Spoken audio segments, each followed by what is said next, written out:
Good morning students. बेटे आज हम करेंगे इंडेक्स नंबर के जो अनदर मेथड है उसको शुरुआत करेंगे। तो पहला जो मेथड था वो हमने कवर कर लिया लास्ट वीडियो में। सिंपल इंडेक्स नंबर में दो मेथड थे बेटे इसके कैलकुलेट करने के। सिंपल एग्रीगेट मेथड हमने देखा था और साथ में देखा था हमने simple average of price relative method. तो आज हम करेंगे कि वेटेड इंडेक्स नंबर क्या है। इसमें दो फॉर्मूला है, weighted average of price relative और दूसरा है वेटेड एग्रीगेट मेथड। तो इनको आज कवर करेंगे हम इस वीडियो के अंदर। सो बेटे पहला है वेटेड एवरेज और प्राइस रिलेटिव मेथड। तो इसके अंदर हमें क्या करना है, वेटेड एवरेज यानी कि फॉर्मूला है P01 हमें फाइंड आउट करना है summation RW upon summation W। W मतलब वेटेज, ठीक है। तो जो वेटेड है हमें उस वेटेज को क्या करना है, वेट्स को हमने R के साथ मल्टीप्लाई करना है। R मीन्स क्या होता है, रिलेटिव। रिलेटिव मतलब जो हमने लास्ट फॉर्मूला के अंदर भी किया था कि हमने अगर दो प्राइसेस का रिलेशन निकालना है, रिलेशन या फिर रिलेटिव निकालना है तो वो कैसे फाइंड आउट किया जाता है, P1 अपॉन P0 मल्टीप्लाई 100। इस तरह से हम रिलेटिव करते हैं दो प्राइसेस को, बेस ईयर के प्राइस को करंट ईयर के प्राइस के साथ रिलेट करना। तो वो R हमें पहले फाइंड आउट करना पड़ेगा।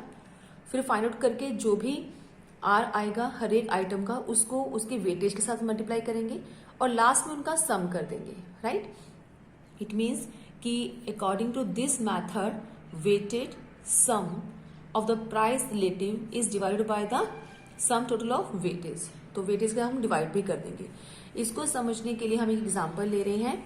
यहाँ पे हमें डिफरेंट डिफरेंट कमोडिटीज ली है ABCDE, राइट। क्योंकि अब हमारा वेटेड मेथड चल रहा है तो उसमें हमें वेट दे रखा होता है कि हर एक कमोडिटी का क्या वेट है। वेट मतलब कि उसका यूसेज कितना है, कितना वो इस्तेमाल किया जाता है, उसके अकॉर्डिंगली उसका वेट जो है वो डिसाइड किया जाता है, ठीक है। ए आइटम ज्यादा यूजफुल होने वाली है, इसका वेट जो है वो 20 है।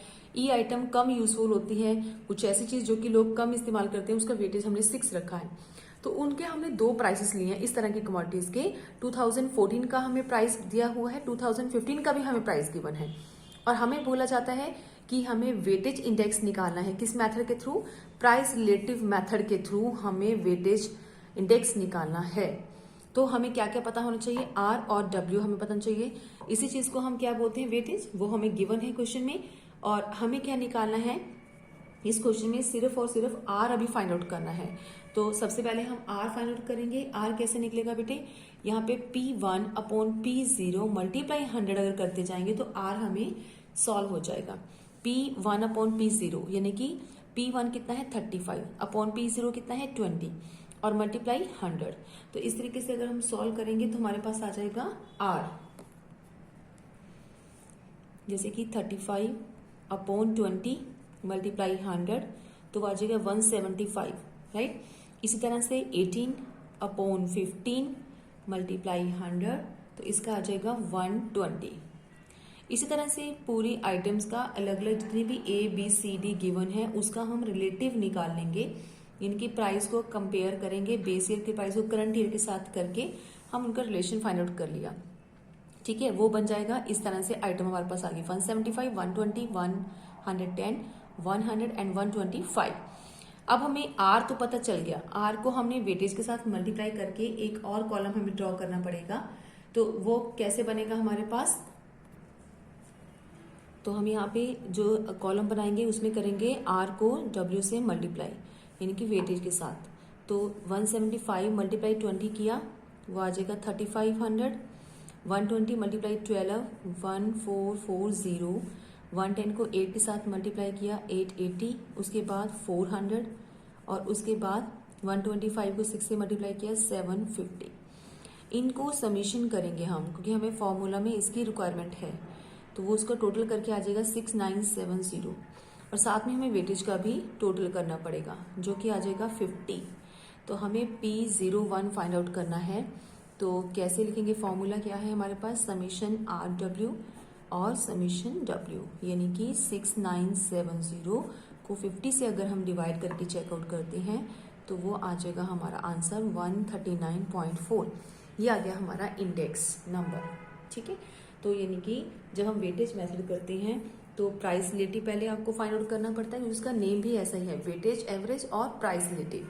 तो प्राइस रिलेटिव आपको पहले फाइंड आउट करना पड़ता है, फिर आप उसको वेट के साथ मल्टीप्लाई करके उसका आंसर निकालते हो। राइट बेटे। इसके अलावा सेकेंड मेथड है हमारा weighted aggregate method. Aggregate method, इसके अंदर आपको कैसे फाइंड आउट करना है वेटेड एग्रीगेट मेथड के अंदर, इसमें अलग अलग हमारे पास जो इकोनॉमिस्ट हैं उन्होंने अलग अलग फॉर्मूला दिया है हमें इंडेक्स नंबर को सॉल्व करने के लिए। तो सबसे पहले है लेस्पे मेथड। तो लेस्पे क्या कहते हैं, उनके अकॉर्डिंगली यहाँ पे फॉर्मूला बनता है कि अगर इंडेक्स नंबर निकालना हो तो उसको कुछ इस तरीके से निकालेंगे, summation P1 Q1 Q0 upon summation P0 Q0, यानी कि हमने बेस लेके चलना है। क्वांटिटी हमारी जो है जितनी है उसमें बेस ईयर के प्राइजेस लेने हैं और उसे कंपेयर करना है करंट ईयर के प्राइजेस के साथ, तो इंडेक्स फाइंड आउट करते हैं। इसके बाद जो है पास्चे मेथड कहलाता है। तो पास्चे क्या कहते हैं अपने मेथड के लिए, उसमें थोड़ा चेंज है।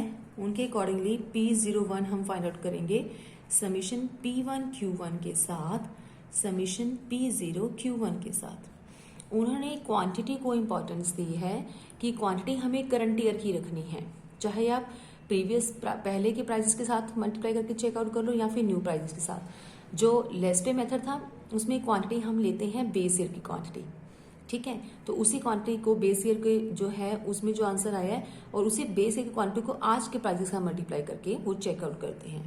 ये दो मेथड हैं। इसके अलावा थर्ड जो आता है वो कहलाता है फिशर मेथड। फिशर्स मेथड, तो फिशर मेथड क्या है, उसमें क्या बताया गया है, फिशर ने क्या बोला है कि यहाँ पे दोनों फॉर्मूलों को कंबाइन कर दिया उसने और एक अंडर की फॉर्म में उसका स्क्वायर रूट निकाल दिया। दो फॉर्मूले कौन कौन से, लेस्पे फॉर्मूला और पास्चे फॉर्मूला। तो P1 Q0 upon P0 Q0 multiply P1 Q1 और समीशन P0 Q1 और इसका क्या कर दिया, अनरूट कर दिया और लास्ट में मल्टीप्लाई 100। राइट। तो ये था हमारा फिशर मेथड। तो डिफरेंट इकोनॉमिस्ट ने क्या किया, अपने अपने तरीके से जो है इंडेक्स नंबर को फाइंड आउट करने के बारे में मेथड दिए हैं। तो इन्हीं के बेस के ऊपर जो है हमारे क्वेश्चन जो है नेक्स्ट वाले आते हैं और उसी के बिहाफ के ऊपर हमें सॉल्व करने के लिए एग्जाम में आ सकता है। अगर तो आपको बोला जाए स्पेशली पर्टिकुलर किसी का नाम मेंशन कर दिया तो आपको वही फॉर्मूला लगाना पड़ेगा, अदरवाइज सिंपल आपको आ जाएगी वेटेड एग्रीगेट मेथड सॉल्व करो, तो आप किसी भी एक फॉर्मूले के साथ वहां पे सॉल्व कर सकते हो। इसी मेथड की एग्जांपल हम बुक के ऊपर देख रहे हैं बेटे। यहाँ पे बुक में हमारे पास कुछ आइटम्स गिवन है ABCDE, राइट। और यहाँ पे बेस ईयर का हमें डाटा गिवन है जिसमें हमें प्राइसेस दे रखे हैं इन कमोडिटीज का और साथ में Q0 दे रखे हैं, इनकी क्वांटिटी भी दे रखी है। और इसी के साथ 2014 में हमें प्राइसेस भी गिवन है ABCD की और साथ में क्या दे रखा है, हमें क्वांटिटी भी गिवन है, यानी कि Q1 भी गिवन है, राइट। तो इसी के बिहाफ के ऊपर हमें तीनों फॉर्मूलाज अप्लाई करके क्या निकालना है, construction of price index number. Price index number हमें फाइंड आउट करने के लिए बोला जाता है। So construct the index number of prices of the item in the year 2014, ठीक है, फ्रॉम दीज 3 फॉर्मूलाज। तो अभी हम वही करने वाले हैं, प्राइसेस हमें निकालने हैं, प्राइसेस ऑफ द आइटम हमें फाइंड आउट करना है, राइट। तो पहला है हमारे पास लेस्प्रे मेथड। तो लेस्प्रे मेथड का फॉर्मूला आपको पता ही है, P1 Q0 हमें पता होना चाहिए, P0 और Q0 पता होना चाहिए। हमारे पास क्वेश्चन में 4 कॉलम्स बने हुए हैं, P0 Q0 P1 Q1।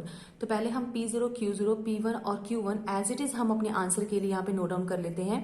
फिर जैसे से हमें स्टेप वाइज चाहिए तो वो मल्टीप्लीकेशन हम कर देंगे, राइट। तो P1 को Q0 के साथ मल्टीप्लाई करेंगे। हमें स्टार्टिंग वाली करंट ईयर के प्राइसेस और पिछले सालों के बेस चाहिए, तो हमने इसी के साथ मल्टीप्लाई किया तो वो हमारे पास बन जाएगा P1 Q0। तो ये कॉलम है हमारा P1 Q0। तो आप इसको आगे पीछे कॉलम्स ड्रॉ कर सकते हो, कोई प्रॉब्लम नहीं है। तो हम यहाँ पे ये वाला कॉलम पहले ड्रॉ कर लेंगे, मल्टीप्लीकेशन करके उनका नीचे सम करेंगे, वो बन जाएगा समीशन P1 Q0।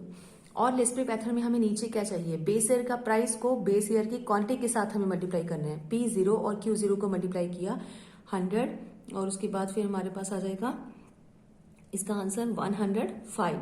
ठीक है, इस तरह से हम इसको सॉल्व कर लेते हैं। तो ये पूरे हमारे पास कॉलम तैयार हो गया, इनका हम टोटल करेंगे। तो जस्ट हमें क्या करना है, इसमें आइटम पुट करके मल्टीप्लाई 100 करके हमें क्या निकालना है, लेस्प्रे मेथड का आंसर निकालना है। इस तरह से पास्चे मेथड क्या कहता है, P1 Q1 को ऊपर लिखना है। तो हम पहले P1 Q1 का कॉलम बनाएंगे। P1 को क्वांटिटी, प्राइजेस 1 को क्वांटिटी करंट ईयर की क्वांटिटी के साथ ही मल्टीप्लाई करेंगे और इसका कॉलम ड्रॉ करेंगे और बाद में उसका सम करेंगे, वो आ जाएगा 1560। राइट, इसके बाद क्या करना है हमें, पास्चे मेथड में P0 Q1 चाहिए। तो P0 Q1 के लिए हमें फिर से कॉलम बनाना पड़ेगा, P1 Q0। ठीक है, तो P0 चाहिए हमें और Q1 चाहिए, ये वाला कॉलम हम बनाएंगे तो वो बन जाएगा 1450। तो इसी तरह से इसमें भी फॉर्मूला पुट के हम करके हम आंसर निकालते हैं। तो टोटल हमें 4 कॉलम्स ड्रॉ करने पड़ेंगे, एक तो P0 Q0, P1 Q1 और उसके बाद P0 Q1 और P1 Q0। ठीक है, इस तरह से, जो कि बहुत ही आसान है, आपको इसमें ज्यादा क्रैम करने की जरूरत भी नहीं है। ये चैप्टर बहुत ही ज्यादा इजी है, सिर्फ मल्टीप्लिकेशन के ऊपर बेस है, आपकी कैलकुलेशन के ऊपर ही डिपेंड करता है इसका आंसर। अदरवाइज फॉर्मूला के ऊपर ज्यादा क्रैमिंग की जरूरत नहीं पड़ती। तो फिशर मेथड हमने किया था, इन दोनों ही फॉर्मूलाज को हम लिखेंगे और उसका अनरूट करके मल्टीप्लाई 100 करेंगे। तो एज इट इज हमने सम कर रखा है, इसमें आइटम पुट करेंगे, इसको सॉल्व करके हमारे पास इसका भी आंसर आ जाएगा। तो इस तरह से हमने क्या निकाला है, तीनों मेथड के थ्रू हम फाइंड आउट कर सकते हैं क्या, इंडेक्स नंबर ऑफ प्राइस। ठीक है, तो इस तरीके से हमें क्या कर दिया, क्वेश्चन का आंसर जो है वो पता चल गया। तो बेटे इन्हीं फॉर्मूलाज में आपने एक चीज नोट करी कि हम यहाँ पे प्राइस इंडेक्स फाइंड आउट करते हैं, इसलिए यहाँ पे P01 जो है लिखा जाता है हर एक फॉर्मूले के सामने। और एक कई बार आपको क्वेश्चन में होता है कि क्वांटिटी इंडेक्स पता करना है, तो उसका क्वेश्चन होता है Q01, जबकि वो आपके सिलेबस का पार्ट नहीं है। आपको बुक के अंदर क्या दे रखा है, सिर्फ और सिर्फ प्राइस इंडेक्स को ही कैलकुलेट करना है। तो क्वांटिटी इंडेक्स भी अलग से होता है, उसका थोड़ा फॉर्मूले में चेंज आता है, एक स्टेप थोड़ा आगे पीछे होता है हमेशा इनके, कोई भी मेथड लगाएंगे तो वो हम इतना डीपली नहीं जाएंगे क्योंकि वो सिलेबस में नहीं है। ठीक है, क्वांटिटी इंडेक्स निकालना हमारे पास जो है वो सिर्फ प्राइस इंडेक्स को ही हमने कैलकुलेट करना है। जितना भी हमारा चैप्टर है उसमें सिर्फ हम प्राइस इंडेक्स को ही फोकस करते हैं। ओके बेटे, तो ये वेटेड हमारा एग्रीगेट मेथड भी कंप्लीट हुआ। इसके बाद जो बेटे मेथड आते हैं, जैसे कि हमने टाइप्स किया था, राइट, आपको ध्यान होगा कि हमने डिफरेंट किए थे, होलसेल प्राइस इंडेक्स कैसे निकलता है, कंज्यूमर प्राइस इंडेक्स कैसे निकलता है। तो इसके बाद हम वो चीजें अभी करेंगे। सो बेटे यहाँ पे जो मेथड है हमारा नया वाला, वो है construction of consumer price index, यानी कि method of construction consumer price index का मतलब कॉस्ट ऑफ लिविंग इंडेक्स हमें यहाँ पे निकालना है।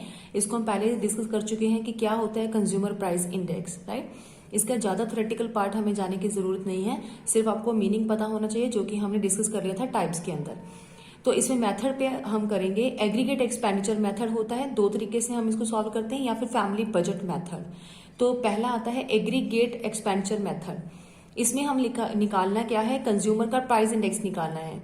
आपको ध्यान रखना है कि हमारे जो जितने भी क्वेश्चंस आएंगे वो प्राइस इंडेक्स निकालने के आएंगे, क्वांटिटी इंडेक्स नहीं निकालना, कंज्यूमर प्राइस इंडेक्स निकालेंगे। तो ये फॉर्मूला जैसे लेस्प्रे मेथड का है, ये पूरा का पूरा उसी के ऊपर बेस्ड है, ठीक है। और according to this method the various item are given weights on the quantity consumed in the base year. जो भी हमने बेस ईयर हमने लिया है, कितनी क्वांटिटी जो है वो कंज्यूम की जाती है कंज्यूमर के द्वारा, तो हर एक आइटम का इस तरह से वेट जो है हमें गिवन होगा क्वेश्चन में, यानी कि क्वांटिटी गिवन होगी। बेस ईयर के टाइम पे जितना उन्होंने कंज्यूम किया तो उसके बेस ईयर के प्राइसेस के साथ हम चेकआउट करेंगे। फिर बेस ईयर में जितना भी उन्होंने कंज्यूम किया है आज के डेट में उसके रेट के अकॉर्डिंगली हम उसको चेक करेंगे, तब हमें उनका कॉस्ट ऑफ लिविंग समझ में आएगा कि अब कितना उनको खर्च करना पड़ रहा है उसी आइटम के लिए। जो पहले वो यूज करते थे उतनी कंजम्पशन जो वो अब कर रहे हैं, तो उनको कितना जो है खर्चा जो है वो झेलना पड़ रहा है, ठीक है। इसे कंज्यूमर प्राइस इंडेक्स निकलता है। तो फैमिली बजट मेथड जो है वो इस तरह से लगाएंगे, कंज्यूमर प्राइस इंडेक्स इसके थ्रू निकालेंगे, तो समीशन RW लेंगे और समीशन W, जैसे कि हम कर चुके हैं सेम कैलकुलेशंस वैसे ही है। इस एग्जांपल हम एक बार देखते हैं। तो ये बुक के ऊपर की एग्जाम्पल है जिसको हम देख रहे हैं। An inquiry into the budget of the middle class family in a certain city gave following informations. What is the cost of living index of 2017 as compared with the 2012? हमें यहाँ पे कैलकुलेट करना है कि फैमिली बजट मेथड अप्लाई करेंगे या फिर aggregate expenditure apply करेंगे और उसके थ्रू हमें कॉस्ट ऑफ लिविंग जो है वो इंडेक्स निकालना है। तो क्वेश्चन में क्या क्या आइटम हमें गिवन है, एक्सपेंसेस ऑन आइटम गिवन है जैसे कि food, fuel, clothing, rent and miscellaneous there, ये आइटम दे रखे हैं। तो इसमें हमें दे रखा है कि 35% फूड पे खर्चा करता है वो, 10% जो है फ्यूल पे खर्चा किया जाता है। तो ये उनकी ये क्या है, उनकी कंजम्पशन है, इतना परसेंट वो कंज्यूम करते हैं। 20% जो कंजम्पशन है उनकी क्लोथिंग की है, रेंट 50% जो है कंज्यूम होता है। तो ये जो कंजम्पशन है इट मीन्स क्वांटिटी है, Q0 हम इसको लिख सकते हैं, राइट, क्वेश्चन के अकॉर्डिंगली। आप 35, 10, 20 लिखोगे, परसेंटेज में दिखा है, परसेंटेज को आपको कुछ नहीं करना है, जस्ट आपको 35, 10, 20, 15 उठाना है। कई बुक्स में आपको परसेंटेज दे रखा है, अदरवाइज सिंपल हमारे पास क्वेश्चन हो तो इस तरह से सिर्फ हमारे पास फिगर गिवन होगी 20, 15, 20 इस तरह से। P0 भी गिवन है हमें और P1 भी गिवन है, ठीक है। तो क्वेश्चन को स्टार्ट करते हैं अभी। पहले हम मेथड ले रहे हैं फैमिली बजट मेथड। तो फैमिली बजट मेथड का फॉर्मूला अभी हमने चेकआउट किया था, वेटेज चाहिए आर यानी कि रिलेटिव चाहिए और वेटेज क्या सम चाहिए। तो वही हम करने वाले हैं। पहले आप आइटम्स के नेम नोट करोगे, वेटेज आपको गिवन है यानी कि क्वांटिटी गिवन थी, ठीक है। तो वो आप यहाँ पे लिख लोगे कितने कंज्यूम किए जाते हैं अलग अलग आइटम का, कितना कंजम्पशन होता है, उसी को हम क्वांटिटी कहते हैं, उसी को हम वेटेज भी कह रहे हैं यहाँ पे। वो कितना हो जाएगा हमारे पास 100 आ गया टोटल। प्राइसेस दे रखे हैं, P0 लिखेंगे उसको, 2017 के प्राइसेस को P1 लिख लेते हैं और इस तरह से मेंशन कर देते हैं। R कैसे निकालेंगे, P1 अपॉन P0 मल्टीप्लाई 100 करेंगे तो R हमारे पास आ जाएगा। और हमें क्या चाहिए, W और R को मल्टीप्लीकेशन करके उनका सम निकालना है। जैसे ही हम इसका सम कैलकुलेट कर लेते हैं तो फॉर्मूले में हम अप्लाई करेंगे। और फॉर्मूला क्या है, सम हमने लेना है वेटेज और आर का, तो उसको हमने ऊपर लिखा, नीचे हमारे पास टोटल कितना है, वेटेज कितनी है सभी आइटम की 100। इसको सॉल्व करके हमारे पास आ जाएगा कंज्यूमर प्राइस इंडेक्स। ये कौन सा फॉर्मूला हमने अप्लाई किया है, फैमिली बजट मेथड, ठीक है। तो इसके अलावा सेकंड मेथड क्या होता है बेटे, एग्रीगेट एक्सपेंडिचर मेथड। तो इसी क्वेश्चन को हम एग्रीगेट एक्सपेंडिचर के थ्रू भी लेके चलते हैं। क्वेश्चन में वेटेज गिवन है यानी कि कितना कितना कंज्यूम हो रहा है, तो उसको हम Q0 कहते हैं। Q0 मतलब कितने कंजम्पशन है, तो Q1 नहीं लिखना, यहाँ पे बेस ईयर का ही एक ही डेटा गिवन है Q0, राइट। तो इसके अलावा P0 और P1 हम सेपरेटली ईयर दे रखा है, तो आपने ईयर वाइज ही P0 और P1 अपने आप समझ लेना है कि क्या है। इसके अलावा हमें क्वेश्चन में क्या चाहिए, CPI निकालने के लिए, कंज्यूमर प्राइस इंडेक्स निकालने के लिए हमें लेस्प्रे मेथड जो है वो लेना पड़ता है, वो उसी के ऊपर बेस्ड है हमारा कंज्यूमर प्राइस इंडेक्स। तो मल्टीप्लाई 100 भी हमने लेना है। तो P1 Q0 का कॉलम बनाना है, P1 Q0 हमने निकाल लिया, ये पड़ा हमारा, और इसका सम निकलता है 82500। उसके अलावा P0 Q0 हमने वो निकालना है, वो भी हमने कॉलम ड्रा कर लिया और वो ड्रॉ करके आ गया 69,000। तो इसी फॉर्मूले में पुट करके हमने क्या निकाल लिया, CPI यानी कि कंज्यूमर प्राइस इंडेक्स हमने फाइंड आउट कर दिया। तो ये दो मेथड है बेटे किसके, constructions of consumer price index की, राइट। बेटे इसके बाद जो है एक इंडेक्स है वो है wholesale index number in India. तो इसका जस्ट आपको मीनिंग मैंने बता दिया है टाइप्स के अंदर ही, तो उतना ही आपको लर्न करना है, कोई अदर फॉर्मूला इसका नहीं है, ठीक है। इसके अलावा बेटे एक टाइप और थी हमारी इंडेक्स नंबर की, टाइप नहीं है उसके अंदर, जस्ट हमारे पास था कि किस तरह से इंडस्ट्रियल प्रोडक्शन के अंदर हम इंडेक्स नंबर निकाल सकते हैं। तो हाँ, इसको टाइप में भी काउंट कर सकते हैं। तो वो है इंडस्ट्रियल प्रोडक्शन जो है वो सिलेबस का पार्ट नहीं है, तो इसको हम आगे नहीं करेंगे, ठीक है। एक था बेटे type inflation and index number. Inflation and index number का हमें जस्ट एक फॉर्मूला रीड करना है। इसका कोई भी बैक में इतने प्रैक्टिकल क्वेश्चंस या आपको बुक में एग्जांपल्स जो है वो नहीं मिलेंगे। जस्ट आप एक बार फॉर्मूला इसलिए रीड करोगे क्योंकि कई बार एग्जाम में आपको पूछ लिया जाता है कि इन्फ्लेशन अगर इंडेक्स नंबर निकालना है तो क्या फॉर्मूला है, rate of inflation is equal to यानी कि wholesale price index of current year upon wholesale price index of previous year या फिर बेस ईयर मल्टीप्लाई 100। ये जो चीज आपके पास फाइंड आउट होगी उसमें से आप -100 कर दोगे, ठीक है। -100 का मतलब आपने उसमें से बेस ईयर जो है वो रिजल्ट निकाल के आपने चेकआउट कर लिया कि कितना आपका जो है इन्फ्लेशन क्रिएट हुआ है। यहाँ से आपको करंट ईयर का मिल जाएगा, करंट में से बेस ईयर आपने लेस कर दिया, तो एक्चुअल आपको इफेक्ट नजर आएगा कि कितना इन्फ्लेशन हो गया, कितने प्राइसेस जो है वो बढ़े हैं। सो इस तरीके से आप जो है वो इंडेक्स नंबर का फॉर्मूला लगा के फाइंड आउट कर सकते हो, राइट बेटे। तो इसके अलावा एक और फॉर्मूला भी है जो आपको बुक्स में मिल जाएगा, wholesale price index of current year minus wholesale price index of previous